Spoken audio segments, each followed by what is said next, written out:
Of course you know this gentleman. Hopefully you saw him on stage in the musical once. I did, on Broadway. It was amazing. Of course you know him from Treasure Island. Of course you know him from 2 seasons of Broadchurch. And you will soon know him from the Flash and Arrow spinoff, Legends. From Wizard World Las Vegas.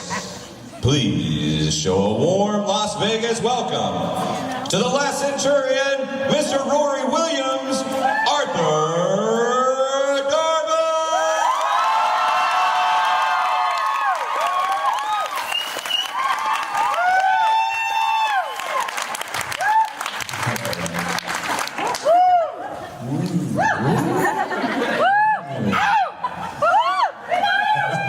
The noises have started. Always amazed by the range of bizarre noises people make at these things. It's very good. Keep it up. They're good. Adding it to the mix. That's nice. Yeah. I'm sure it's another language that you're actually communicating with each other and no one else understands. It's some very secret language. It's some sort of Klingon or alien language. That's definitely not Klingon. But well, guys, there's a microphone right there, so hop up there and ask some questions. Get ready to do that. But I get to ask the first question because I've known Arthur for a little bit of time now, and when I was reading the description of Rip Hunter, yes, they called him a roguish time traveler. Yes. Arthur, are you feeling roguish? Feeling roguish. Yeah. I don't really know much about it yet, and I'm not allowed to talk about it, which is great, which makes this really difficult. But yeah, he is a roguish time. I mean, obviously, time travel is something I've dealt with before. This is going to be very different. I'm really excited about it. I've been reading lots of comics, which is a great thing to do for a job. I was kind of reading comics and I'm working. I'm doing some real hard work. Did they, and I know there's a lot you cannot say about it, but I'm going to ask questions anyhow. Cool. Did they actually, when they sent you the comic books, I guess they say, to get a feel for this guy, these are the storylines to read and all of that? Yeah, kind of, but they also said it's going to be very different to the comic, because he's a comic book character that, appeared, I think, first in 959, and it was kind of very much, he was a big, muscly brute of a scientist, but I don't know, it was they're kind of, they were more kind of action, adventure-y things, and then as it's moved on, he's become more integral in some of the kind of DC stories. And I don't quite know where it's going to go in this series, but the stuff that I've read so far has been really interesting. Do you find that, obviously, yes, well, actually, are you excited to be the main time traveler, the time traveler in charge, as opposed to being, the companion? It's nice to be able to choose where I go, yes. That's the main reason I took the job. You get to drive the time travel. Yeah. That's something I'm really excited about. And also, it's a character who's very front-footed and in control, and I think that's something that I'm really interested in exploring. I think after doing 3 seasons of Doctor Who with a kind of quite a back foot character and someone who struggles to do what I'm trying to do right now, to say what he thinks. God. I went to see Britney last night. It's totally screwed my brain up. Yeah, I'm really looking forward to being given words to say that make me sound confident. It's going to be good.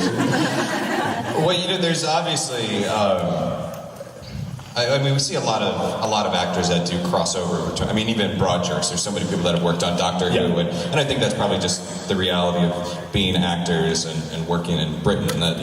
That just seems to be the case. But do you think that you're sort of uniquely prepared to enter into this superhero realm after having spent so much time with Doctor Who? I mean, that is a set of unique challenges on its own. So yeah, I feel like if I'd have got this job first, it would have been a much more daunting experience, but I kind of know the type of things to expect. It's going to be hard work, and it's going to be long hours, and it's going to be, you know,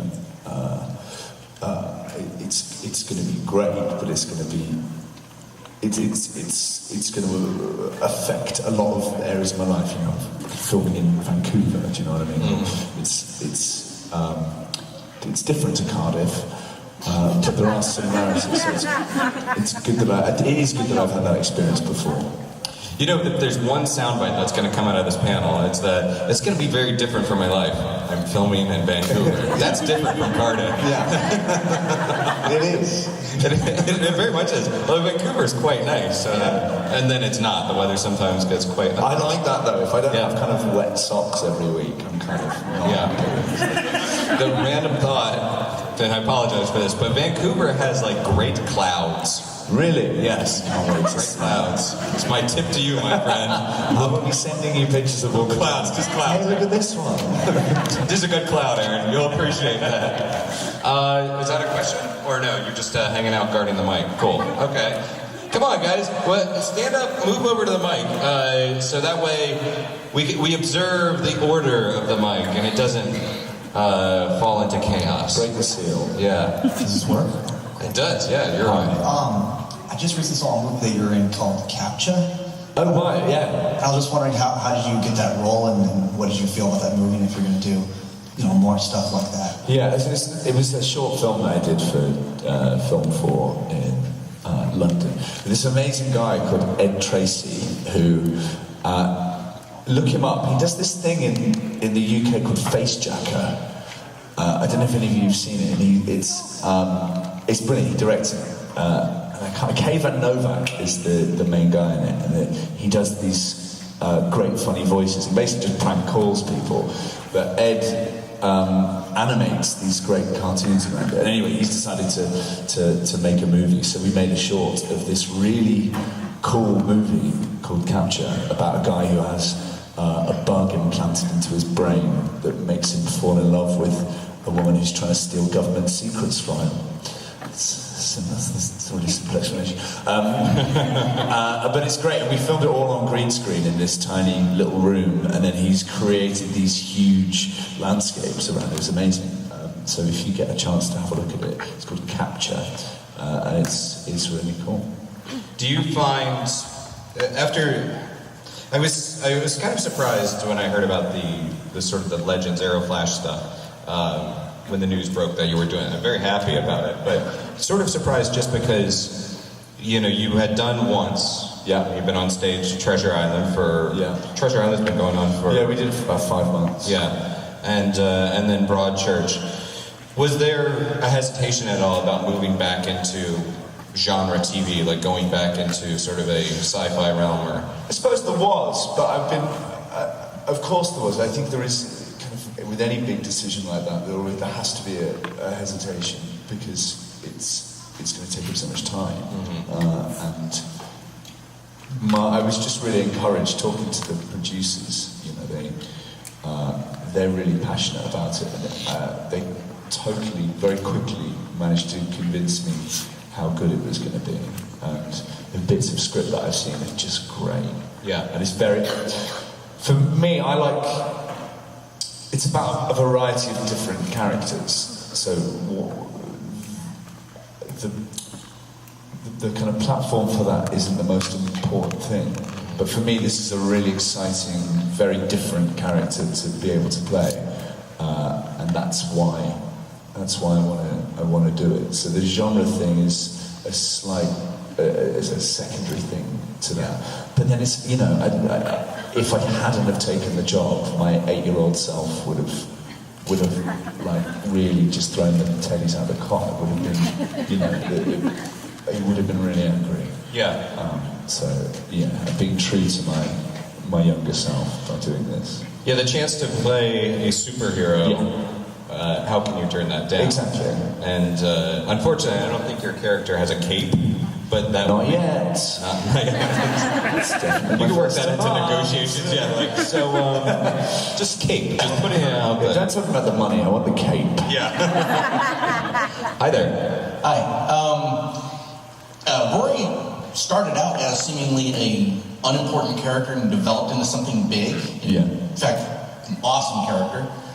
Did you know from the get-go that it was going to be big, or did you think you were just doing like a one-off or something? Yeah, I didn't know how much I was going to be in. And Stephen Moffat always said, oh, no, I had it planned out from the beginning. And I was like, I don't think you did. I think you're just saying that to sound more clever than you are.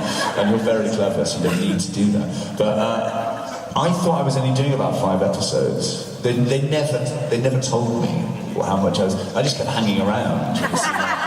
The more I just kind of pestered them, the more they'd put me in. That's kind of how it felt. But no, I had no idea what the journey of the character would be.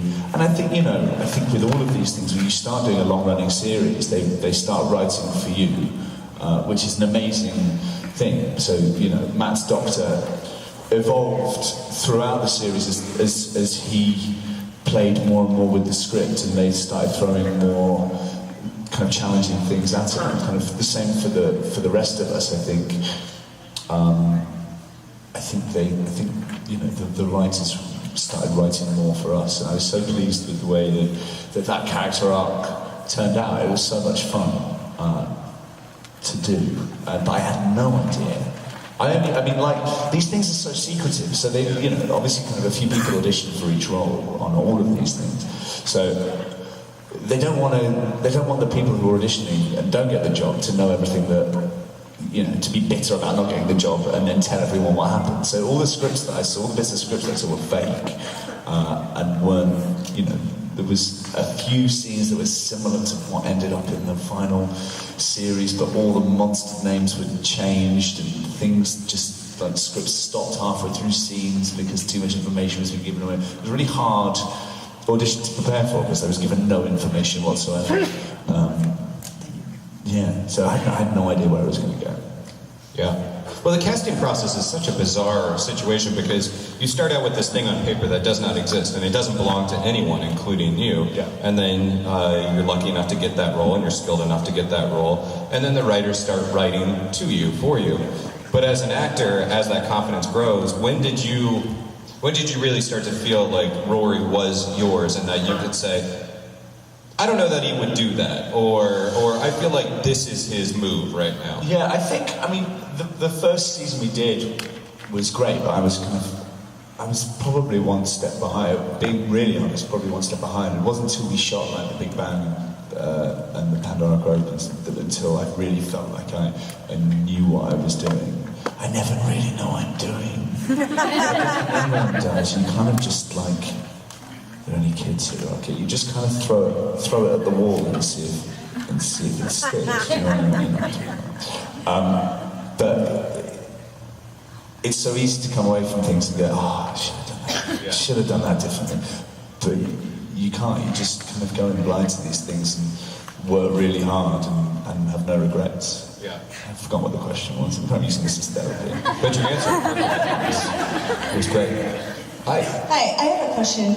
You see a lot of sci-fi actors transition into Shakespeare. Yeah. And I think it's because, you've got this blank slate to really work from. Do you see yourself transitioning into there? I feel like I've come from there. I never wanted to be on television when I started acting. I was totally just in love with theatre. So I trained, I had a classical training and did Shakespeare in drama school and youth theatre, and growing up I've done loads of it. And I absolutely adore it. And I haven't done any professionally yet. I did a Marlowe play at the Globe, at Shakespeare's Globe. I did Dr. Faustus, which was great, just an amazing experience. But yeah, I think I'd love to go back and do some more Shakespeare at some point. I've done a lot of theatre in the last few years, and now, after saying that I've never wanted to do TV, I really love doing television, so I'm looking forward to spending a bit of time doing that. But yes, there's loads of Shakespearean roles that I'd love to do. Which, right now, would be the one that you would slip into, you would want to take on? I don't know, I always say like Richard II, because I think he's really, obviously everyone wants to do Hamlet, and I always never wanted to do that. And I think I'm a bit old for it now. I think it really annoys me when you see Hamlets that are really old. It's just like, come on, mate. Like, grow up. Like, it is a young man's part, and you see kind of actors go, well, I'm going to do Hamlet. It's like, you're 50. What are you doing? I don't know, maybe it works. But, yeah, there's loads that I both cover. I want to be able to play King Lear eventually, and, you know, and just play King Lear and Wizards when I get to that age. King Lear and Wizards grow. Yeah, Super long. It's all about the Gandalf level of the beard. I would like to see you as like an Iago almost. Like I think nice. you could I did that good villain role. I did that at drama school, actually. We did scene study for Othello, and I thought I was very clever. I wasn't. But I did it in like a pinstripe suit and a kind of Hitler haircut. Just smoked all the way through and totally missed the point of the part. Yeah. It's such a young actor thing to do. It really is. Yeah. I did it. Right, so drama. This is just a story. We did these relationship exercises in drama school. It's kind of part of your training, and they go, okay, well, what would your character do on his own in a room, and just improvise, give him a task to do and somewhere to be. And you set up the room, you have to bring in all this, heave suitcases full of stuff into, you can kind of get into it. And I tortured a sheep's head, I got from a butcher's, gross.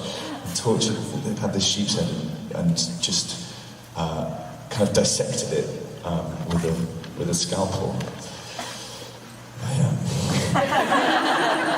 That's me learning how to act. I think you took this panel into a darker... It's Britney's fault. It's totally Britney's fault.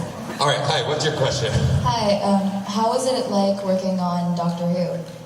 Really fun. Do you still keep in touch with Karen and Matt? Yes, we all live in the same... No, we don't. We all still see each other quite a bit. I saw Karen came to see Treasure Island a few months ago, and when I got offered this new job, I phoned Matt up and we went for a drink. I kind of asked his advice on it, which was, he gave me some good advice. Yeah, well, I mean, between Karen doing, Guardians of the Galaxy and Matt in the Terminator realm, and it's like you guys can't escape time travel and cosmic storylines. It's all we know how to do. Yeah. Yeah. So, at least you didn't have to shave your head. No. Well, maybe. Oh! I once shaved, I'm just telling stories of old. I once shaved for a role at drama school as well, when I thought it was really cool. I got the part of an old Cockney pub landlord. And this is no one wants to see a 50-year-old Hamlet, no one wants to see a 23-year-old playing a 60-year-old me. So I had a fat suit, and I was like, I'm going to give my comb over. So I shaved the middle of my head and just had a tash. And I was a bit heavier than I am now, so I kind of looked like a fat baby with a moustache. And I gave myself a comb over, and I had to have it like that in my real life for about 3 or 4 weeks. And I just looked awful. I've seen photos of me from it. And so I was like, what was I thinking? But my nan came to see the show, and then I had a hat on when I left the show afterwards and went for a drink with her. And she said, you weren't in it. You weren't in the show. Why have I just watched a piece of things that you weren't in? I said, well, I transformed now, and I've shaved mine. She said, oh, that's weird. It was really bizarre. Why would you have done that? Hi there. Hi, so I'm going to ask you a really nerdy question. Cool. So you said that the script changes a lot. So how surprised were you when you found out that River was your child? Because I was just about crying. I guessed it, because I'm very clever. Yeah, I guessed it early, fairly early. Because we knew it was building up to something, and we were all trying to guess. And it's funny, because normally you just get the script, you go, oh, that's great, you kind of get on with it. And because you're so kind of in your journey that you don't kind of think about what the bigger picture is. But with that revelation, we all really wanted to know. And we were filming in, I think we were filming in Utah, and we were sitting for dinner. I was sitting next to Alex, and I just went, isn't it? Because she knew, anyway, she'd been told. I was like, isn't there? Am I right? And she just went, hello, Daddy. It's a really fun moment of mine. Thank you. And you were the only one that guessed, right? I think so. Yeah, I think so. Yeah, I was the only one that guessed. Everyone else is stupid. I'm the winner. Hello, sir. Hello. Mine is also a nerdy Doctor Who question. Good. I wanted to know how you and Karen reacted when you guys read the script to The Angels Take Manhattan for the first time. Been a couple of years, guys. I think we can move. I met someone the other day who watched it for the first time that day, and they were Do you think I'm by touch? You know,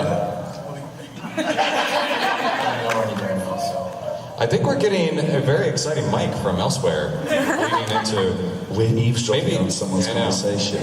Someone's been bugged. They have a Doctor Who question as well. We were really pleased when we read it. Karen refused to read the script, which you may have noticed in her performance. But she refused to read the script right up until the last minute because she thought she'd find it too upsetting.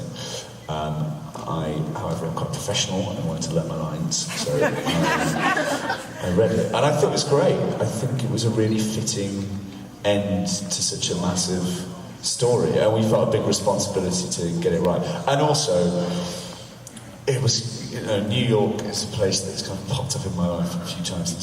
It was just great to be able to film there, and to go there and do that. That was a big part of it. So yeah. And what's amazing about that New York journey is it sort of encapsulates the show in America. That when Matt and Karen first came to the Paley Center, I don't think you were there that first time, it was a good crowd. But then each subsequent time, as you guys came back and then went to San Diego, and then there was you filmed in New York for... we had a series launch in New York for season 6, yeah. which was mad. It was like we were the Beatles. It felt like we were the Beatles for about a second. But there were people like camping out, and it was really humbling actually. You just go, wow, it reaches so many people.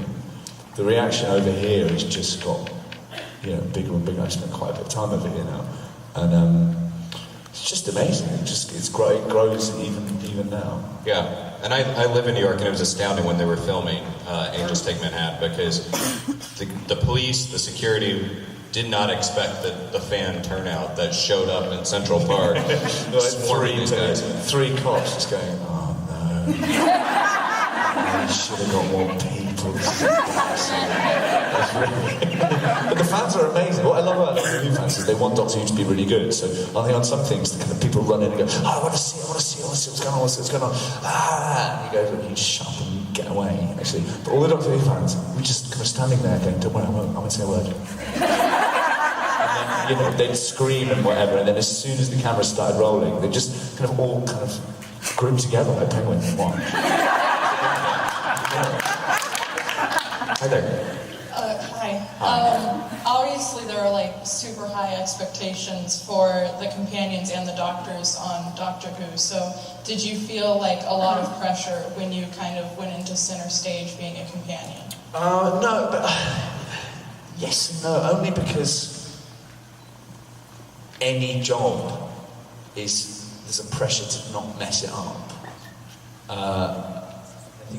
think because I hadn't really. I hadn't really watched it very much before. I was obviously kind of aware of it, and I'm really pleased that I hadn't watched it very much, because there's some shows that I've kind of auditioned for and not got that I've been really a big fan of, and I think because of really liking it, I've kind of known too much, or kind of had my own expectations rather than going in and be able to just do a good job. So the pressure is only to do a good job of being believable and truthful and to make it real and entertaining. Yeah. All right, thank you. Hi. Hi, so I was one of those penguins. Oh, hey. And I was one of those crazy people camping out the first time we Oh, went hey. to Barnes & Noble. Did you get... Oh, Barnes & Noble, yeah, that was fun. But I was just wondering what your favorite, or funnest time you had with Matt and Karen, on your travels and journeys. Yeah, I think that New York trip was the best one. The first one? Yeah, I think so. Yeah, because it was just so, and because Alex was there as well, and she was great. The four of us were together, and we didn't know what to expect, and it just kept getting better and better. It was really that was really fun. I mean, there were loads of fun. We got to travel so much, which was great. Croatia was really fun. Well, we filmed Vampires in Venice, not Venice, because no one films in Venice. We filmed in Croatia. It's complicated. And then we went to Spain to this studio, which was where they filmed loads of westerns to film the western episode, and that was just being there was great because I felt like I was in. I didn't really have that much to do in that episode, but in a way that was quite fun because I got to just kind of walk around and talk to horses and pretend I was in a kind of western of my own life, which was fun. Walk around, talk to horses. Yep, that's what I did at my dad's. What you do? Kind of my thing. Thank you. Hi. Hi. I'm a huge musical theater nerd, and so I think you have an amazing singing voice. Okay. So I was just wondering, do you have interest, or have you talked to anybody about doing a TV show or a miniseries or a TV movie of a musical so we can all see you sing? Wow, thank you. I haven't spoken to anyone about it. Well, I was trying to write something for about 3 seconds, which wasn't very good. I think it's really hard to do musicals well on television. I think Glee does it well because it's about people singing. And the musical I did once is really good because it is about a singer. So I haven't seen Les Mis, which Someone's upset. Does that work? Does that work? I imagine that works really well, right? Yeah? No one's seen it? Yes. Good. So, I don't know, I'd be nervous about it, but I'd be quite excited about it. I'd like to play a musician. I quite like playing musicians. I think it would have to be something really funny. I don't know if I could stand and sing seriously in something. I think I'd have to. But maybe that's a good challenge. Again, I'm using this as therapy. It's a good challenge for me to actually take something seriously. Maybe that's a good idea. Thanks. Thank you. Hello. Hello, lovely. Hi, nice place. Thank you. My question is, what was your favorite scene to film on Doctor Who? Wow, there's a couple. There's one, right, I really enjoyed the, I can't remember episode names. And not just because it was me on my own and there were no lines, but it was really fun to wake up in a kind of Dalek graveyard and explore and run away from Daleks when they came to life in the first episode of the last season. Asylum of the Daleks, yeah. That was a really fun episode because that was a really fun scene because it felt like I was Indiana Jones, which is what I'm trying to do my entire life. Which is also one of the main reasons I took the Rip Hunter job, because they said, "Oh, he's a bit like Harrison Ford." I was like, "Right, sold."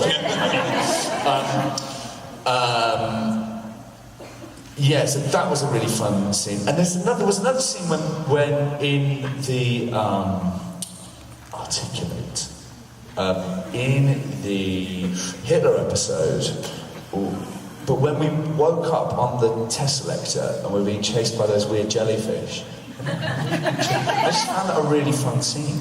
And I read it in the script, and I was like, that's a really well-written, funny scene. And it was really fun to do, and I don't know why. I just really enjoy myself. Thanks. Thank you. Look forward to seeing you in your new role. Thank you very much. Sounds like a TARDIS was just materializing in the front row. It's TARDIS ringtone there. Hi there. Hi. Hi. With all the people in cosplay out on the floor, what's the most uncomfortable or just generally bad costume you've ever had to wear? I don't know how to wear. Yeah. My mom is hilarious in many ways, and we used to go camping every year in Wales, right? Which sounds horrible. It was great. So we'd go to like a wet field and put up a tent, and that was our holiday for years in a little place called Saundersfoot, which is near Tenby. And there was like a holiday club. I don't know if you have them here. There was like a club for the kids to go to in the evening, but also it was like a pub. And so all the adults got a bit merry, and there were like dancing competitions with this kind of really fun guy leading, and like I go, hey kids, come up and dance. Who's the best dancer? I was terrible. I loved it. Every year they had a fancy dress competition. And we didn't have really money, so all my costumes were made, which was great as well. And I think if you do have money, totally make your own costumes. So I had like a cardboard box Teenage Mutant Ninja Turtles costume once, which was awesome. But the best one, she dressed me as the devil. And I don't know how old I was. And I must have been about like 6 maybe. And 6 sounds good for the number of the beast. Yeah, I was 6. And I found photos of it years later, and she'd given me a pitchfork, a fork, and a shield, which had "I'm a horny devil" written on it. And I won the competition. I was like, oh, what a great costume! Not knowing that was why I won. Do you think this was just so the adults, as they're drinking a little too much, and then just find it funny? Yeah. Totally. My mom was absolutely playing a long form practical joke on me. Yeah. Your mom's a comedic genius, perhaps. She is. Yeah. Thank you. That was a good question. Thank you. Considering how much you died and came back to life, was there any point where you got really confused about your character's storyline? It was like, okay, so I'm a robot now, and then I'm an old man. All the time. I was just constantly confused, which kind of worked for the part. No, but seriously, like, you go so far to try and work it out, but actually it doesn't matter, because I think Rory was really confused about the whole thing anyway. So I started kind of going, what, you know, if I am made of plastic, like, how am I still made of? I did all those questions that everyone watching me go, now, is he still an auton? Because there was a bit where, kind of like episodes later, I was like, actually, am I made of plastic still? It changes how I'm going to play this line. But you just go with it. But yeah, totally confused, and I didn't have a clue what they were doing. And also because we shot it all out of sequence, so we'd shoot episodes where I was dead for 4 episodes where I was still, I don't know. It was confusing. You just have to trust that it works. And it did. Thank goodness. Yeah. Having like an actory existential crisis with all the dead alive. Hi. Hi. If you could do any crossover or like TV episode with Doctor Who and any other show, what would it be? Wow. Just because I really like it, I think Walking Dead's great. Isn't it good? But like, I got to the point with it where I do that thing like on Netflix. It's good next. It's the next episode. The time's at 4 in the morning. I can do another one. And it's totally like, I'm glad I've nearly watched up to where there are no more episodes. That's good. But yeah, how would the Doctor deal with zombies? Be a reason with them. Yeah, because he wouldn't stab them in the head. Yeah. He's too good for that. Yeah, that would be a good one. Thank you. Hello. Hi, Arthur. Hi. My name is Michelle, and I'm asking this question for my sister back home. She wants to know, did you already know the ending of season 2 Broadchurch? And will you be back for season 3? Okay, we'll avoid tentative about any spoilers, because there's probably still people catching up. Yeah. Is it on here yet? Yeah, it just aired. All right, great. No, I didn't know the end. None of us did until we read the script, which is a Chris Chibnall trait. He likes to not tell anyone what they've done in the past, and then when we did season 1, for those of you who haven't seen it, shut your ears. No, you don't have to share it. There's a murder, and a lot of the series was trying to find out who did it. But the person who did do it, the actor, wasn't told that it was them until a week before the script came out. And we didn't find out until we read the script, which was amazing. And I think it worked really well, because I think he would have played it totally differently. But yeah, it was an amazing exercise in how much actors really need to know. It was great, but no, and I didn't. Again, we didn't know the end of season 2. And as for season 3, there is going to be a season 3, and I don't know if I'm going to be in it. I hope to be in it, but I have no idea what is happening in it. It could be a totally different. It could go off on a different tangent. So, we'll have to wait and see. Thank you. Thank you. And we are running down on time, but I want to make certain to get through these 3 final questions. Hello. Hi. I know that you play an instrument, correct? Yes, correct. Or instruments. If a record label ever approached you, what kind of genre or music album would you be part of? Good question. Thank you.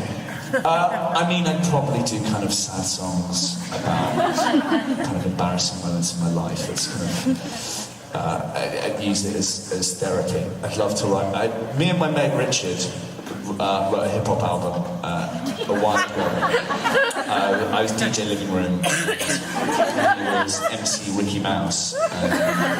But it was just some hip hop songs about horses, about cheese, and it was great. It was really good. We've got a whole rap about Thundercats somewhere.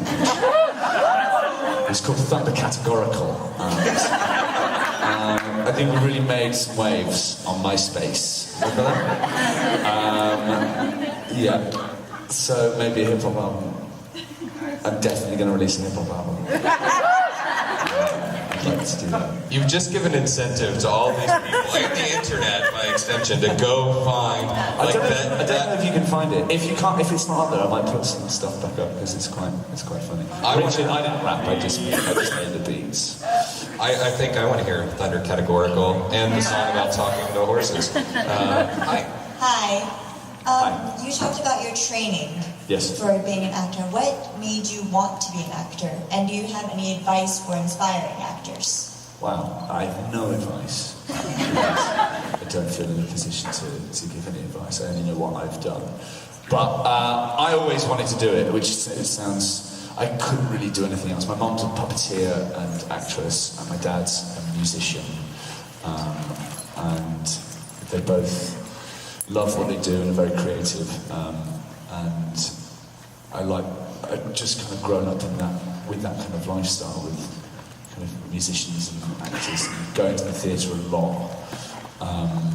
And we had some good theatres in Birmingham where I'm from, but also the RS, Royal Shakespeare Company in Stratford was down the road, and I went to see a load of stuff there, and there were always good shows kind of coming through. In my kind of early years, my dad was away on tour with the Flying Cannibals, which he was playing keyboards for, and so he was on tour over here, loads, and then, my mum was on tour with puppet shows in England, so I'd go around with her, and we lived in a tent for a bit. Like, it was like kind of holidays, but without the holiday. I'd go around and help them set up all their props and sit in the dressing room with puppets to play with, and it was kind of, it was just there. And then I went to see a show. I used to go to the Edinburgh Fringe Festival a lot. You see a load of kind of rubbish stuff there, but there's some really good stuff as well. And I saw a production of a play called Someone Who Watch Over Me by Frank McGuinness. It was just like a university production of it, and I just went, I can't do this. It was like, if these guys are amazing, I need to learn more, so I wanted to go to drama school. And I had a good time at drama school, but then, kind of advice was, I think a lot of the people in my year, some of the people in my year, they were great when they got to drama school, and they had a really good energy and passion, and it totally kicked it out of them, and they left like a shell of themselves. And yes, they'd learned how to use their voice and to, you know, lengthen and widen their spine, but you know, they'd also kind of had their personality ripped out from them, and kind of confidence taken away from them. So I think it's totally different strokes for different folks, and you just have to love it and read loads and go to the theatre loads and just do it in whichever way you want to do it. Cool, thank you. And really quickly, sir. Hey there. I was just wondering, you see how much most of us are into Doctor Who. Yeah. Is there anything that's on your level like that, fandom-wise, or like what all are you into? For me, it's music, I think. I don't think there's people that I've met at these things that I've gone totally bananas over, but that, again, my 8-year-old self is quite a big voice in my life, so I don't even watch it anymore, but I bumped into Hulk Hogan a few months ago. It was just like, my God, it's amazing. It's the funniest people. But yeah, it's bands and music. I got to meet Arcade Fire a while ago in Toronto, and I totally embarrassed myself. I tried to have like a meaningful conversation. I said to them, it was me and Matt, we went to see them play, and they invited us to dance on stage with them. It was totally bizarre, it was like a surreal experience. Then we chatted to them afterwards. They had just finished, they were right at the end of a really long tour, and they'd been on the road for ages, and playing the same songs over and over again. And I was like, God, you must find it hard to get the energy up. And it's like, yeah, it's like, you play the same songs every night, but you have to give it loads of energy. And I was like, I suppose it's a bit like, being an actor. Doing the same show every night. When Butler just went, no. It's nothing like being an actor. Yeah, cool. See you later. I totally wasn't very cool with him at all. So, yeah. Like, I don't know what I'd do if I saw David Bowie in the street, or, that's what would make me. It'd be a brain-melting kind of moment. And final question from this young lady. Hi there. Was Rory a challenging role for you, and how old were you when you started acting? Oh, wow.